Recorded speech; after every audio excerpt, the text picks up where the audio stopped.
Welcome to the bonus show. Well, we thought that the combination of Joe Biden's State of the Union address at a time when, I don't even know what, at a time when what? When people are paying attention to a global crisis, the Russian invasion of Ukraine, might help him a little bit in terms of his anemic approval ratings. And it has. And I think it's important to mention, on the one hand, in a new NPR PBS poll, he's up to 47%. That's much higher than 39% from last month. At the same time, in the 538 average of Biden approval, he's up 2 points. He's up from 40 to 42. So I think we can say with certainty, Pat, it's up. His approval is up, but it's not necessarily up 8 points. It's probably up somewhere between 2 and 3 as the averages point to. But this was what we expected. Yeah, I mean, it's still good to see.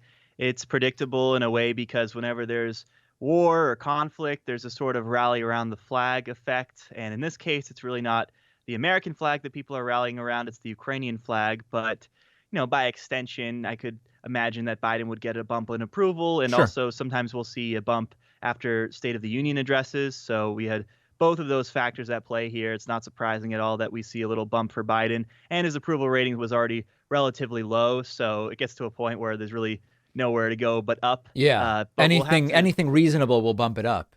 Yeah, but we'll have to wait and see what happens from here, because now with the gas prices really surging out of control, inflation continuing, obviously, Americans are going to feel this war a lot more in their own wallets and pocketbooks. And it may get to a point where people start to blame the president more and more, and they do away with their concerns for Ukraine because they're worried about their own financial situation. Absolutely. And I think that may happen. It may happen quickly and soon, quite frankly. The other thing about Biden's approval is the jobs numbers have been incredible, and it doesn't really get that much attention. I mean, we've talked about when the numbers are expected to be not so good, Fox will tease bad numbers. And then there was that incredible time where the numbers ended up being really good, and then Fox just went completely silent on it. But the jobs numbers really are good. And I know we can always say things like, okay, jobs is one factor. What about wages? What about the level of quality of course, we always say those things. But the jobs numbers are really good, and they don't appear to be doing that much for Biden. And to some degree, I think it's because they're not really getting that much media coverage. Yep, 678,000 jobs were added last month in February, and the unemployment rate went from 4% to 3.8%. That's basically full employment right there. Yeah. But yeah, I mean, there's so many different factors dealing with the economy that you can always pick and choose depending on what you want to criticize the president on. Like, you know, just a week or two ago, Fox and these right-wing outlets, they were attacking Biden for his low approval rating. Now that it's bounced a little bit, they're going to go after him for gas prices. Like, you can always just pick something, right? And it's just sort of normal political theater. They always do this kind of thing. I am increasingly thinking that while on the one hand, Republicans over the last few years have taken this approach of Trump kept us out of wars and Biden's going to get us into one, and they're starting to apply that to Ukraine. I think on the one hand, you're going to see that pressure from Republicans that Biden stay out of Ukraine. At the same time, I think pressure is going to build on Joe Biden to send troops to Ukraine. And Joe Biden recently said Putin will not take Ukraine, period. And to some degree, it's like, well, are you going to make sure of that? And Joe Biden has been clear, we're not sending troops. I believe there's going to be a very complicated situation very soon where there is going to be pressure on Biden to send troops or to do more. And some of those very people saying Biden's being weak, if Biden sends troops, will say, look, Biden got us into a war, but Trump kept us out of it. They're going to try to have it both ways. Yeah, I mean, the thing is, if he's going to send in troops, you'd imagine it would have to be done now or soon, right? Because this invasion could be over in the next month or two. Well, yeah, maybe. Because we don't know for sure, but certainly the odds are in Russia's favor at this point because of the amount of troops that they have. And, if you get to a point where Ukraine is actually taken over, then what's going to be the response there? Is there just going to be sort of a lull in geopolitics? Will everyone just have this bad feeling about what took place there? Will there be concern about the next country that Russia's looking at? So yeah, there's a number of different factors at play, obviously, but I think by and large, Americans seemed pleased with how Biden is dealing with the situation in Ukraine now. Yes, Like the one thing that we were maybe waiting on was to ban Russian oil imports, and now that's been done. There's talk about maybe instituting a no-fly zone, which is dangerous in its own right. So there, many people are saying, okay, we should caution against that. Biden administration is not open to that one. So like it's hard to think about what else he could do right now, given the sentiment of the country and what we know would be effective and keep for us out sure. of war For ourselves. sure. No, it's a very complicated situation. And I don't want Biden sending troops, to be clear, but I think there is going to come a point at which there will be significant pressure to do so and significant risk to doing so as well, both politically and from the standpoint of the lives of the people that would go in. You know, over the weekend, I wasn't really paying attention to the news, but I couldn't help come across the headline that Russia has arrested a US Olympic champion athlete. And without investigating it more, I started to think, uh-oh, wait a second. Have they taken a hostage? Have they taken a prominent hostage that they are now going to in some way dangle related to the invasion of Ukraine? We don't know a lot, but it does not at all appear to be that is the case. So here's what we know and what we don't know. The U.S. Olympic champion is Brittney Griner, basketball player. It is not, as per CNN, it's not clear right now where she is or exactly why she was arrested. She's 31 years old. She plays in the WNBA with the Phoenix Mercury. And during the offseason, she plays with a Russian team. And we know that she has been arrested. It was reportedly because she was found with hash oil at Moscow's main airport. And she passed through, arriving from New York. A drug dog signaled the presence of some kind of substance in her luggage. It was inspected. There was the presence of vapes with what is believed to be hash oil. And that is the cause of her being arrested. And this was reportedly several weeks ago. As of yesterday, it's not clear where Griner is. And of course, the fear is, even if the initial arrest was before the invasion of Ukraine, the fear is that this is now going to be used for political purposes in some way, shape, or form. And that very well may be, but not that many answers right now, Pat, about exactly what's going on. What is the process, the legal process that she will be subject to, and even where she is? Yeah, it's definitely not an actual hostage situation, but it No. seems like sort of a de facto hostage situation because let's say this happened in a country where the U.S. had strong diplomatic ties, somewhere else in the world, right? And they similarly had these laws against cannabis, and you could face 5 to 10 prison if you're found in possession of it. Yep. Well, I would imagine that with someone who is a basketball star, right, an Olympian, the U.S. and the State Department would make it so that that person would be released from prison and maybe never go back to the country or something like that. There would be a Sure. diplomatic end to it. But with Russia right now, we don't really have those diplomatic ties. There's not a lot of communications.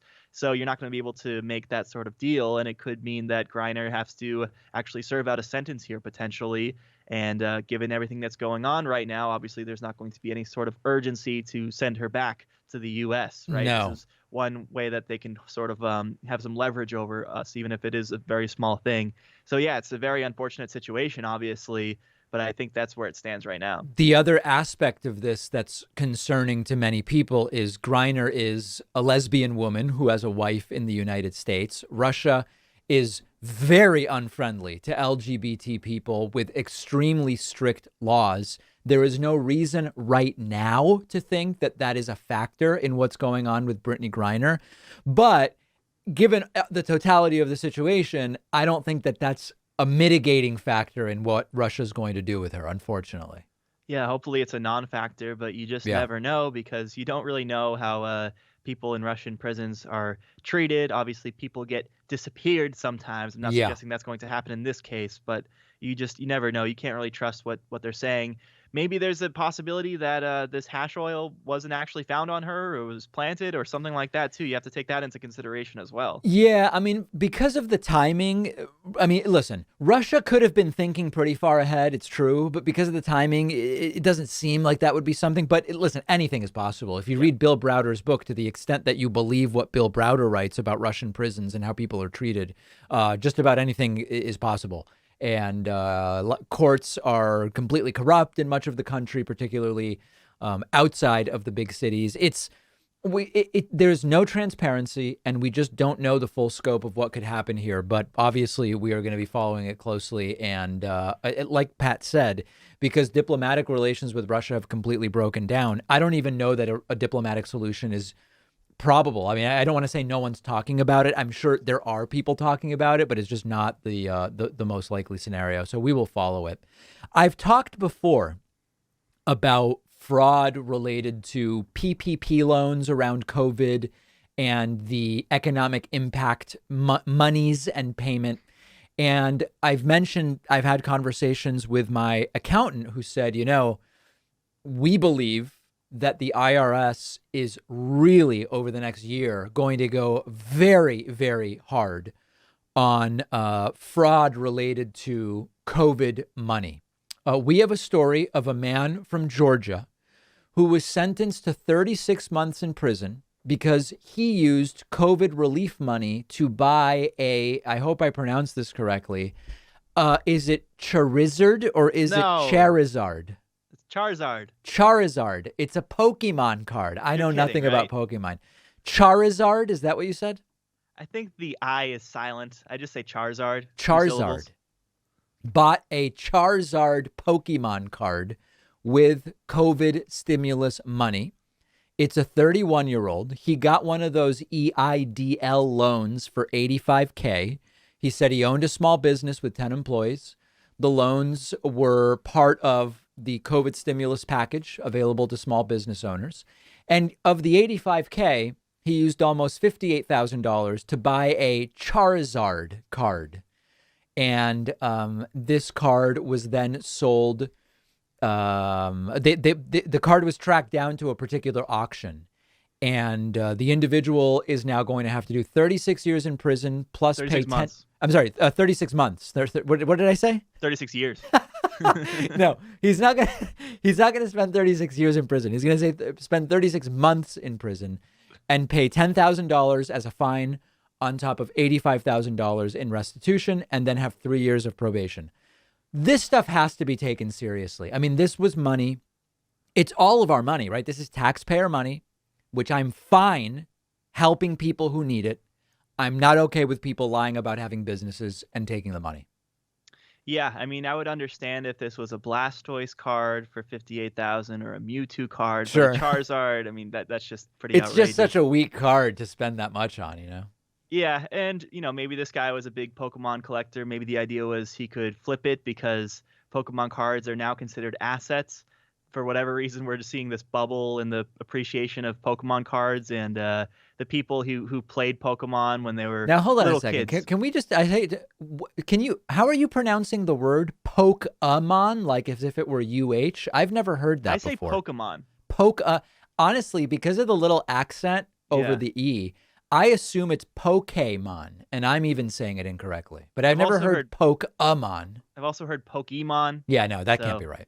Yeah, I mean, I played a little bit, but I'm not as into it as other people are. But yeah, what we've seen is like people who played Pokemon or Pokemon or however you want to say it when they were 5, 6, 7, 8 years old. Now they're maybe 28 to early 30s. And so they can afford to pay a lot of money for Pokemon cards, and there's nostalgia to it. And so we're seeing this giant bubble. And so that sort of explains what's going on here, because I think a lot of people would see like, okay, this Charizard card was worth $58,000. How could that possibly be? Yeah. And it just seems like it's one of these bubbles. Listen, former producer Lewis talks to me about the high value of certain Magic cards, and I just do not care. It's listen, collectibles can be worth a lot of money. I don't doubt it. I just don't really understand any of it.